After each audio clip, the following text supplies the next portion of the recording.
উৎসর্গ সহজ কথা লিখতে আমায় কও যে। লিখেছেন রবীন্দ্রনাথ ঠাকুর। শ্রীকৃষ্ণ রাজশেখর বসু। সহজ কথায় লিখতে আমায় কও যে, সহজ কথায় যায় না লেখা সহজে।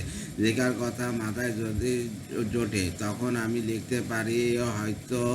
ও কঠিন লেখা নয়কো কঠিন মোটে, যা তা লেখা তেমন সহজ নয় তো। যদি দেখো খরচটা ঘটিয়াছে বৃদ্ধে, যদি দেখো চপলতা পলবেতে সফলতা, ফুলে আছে জীবনে সেই ছেলে মেয়েতে সিদ্ধের। যদি ধরা পড়ে সে যে নয় একান্তিক ঘোর বৈদান্তিক, দেখো গভীরতায় নয় অতলান্তিক।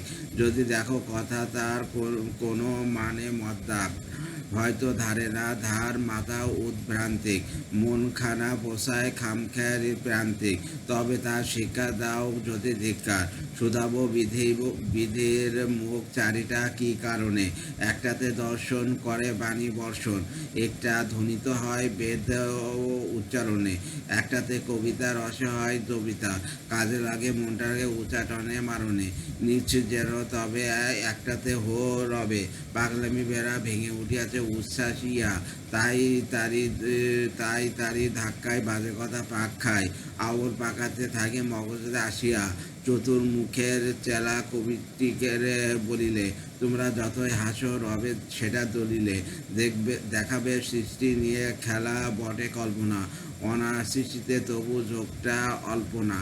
রবীন্দ্রনাথ ঠাকুর, শান্তিনিকেতন, 3 ভাদ্র 1343, খ্যাপচারা কাব্য। ধন্যবাদ।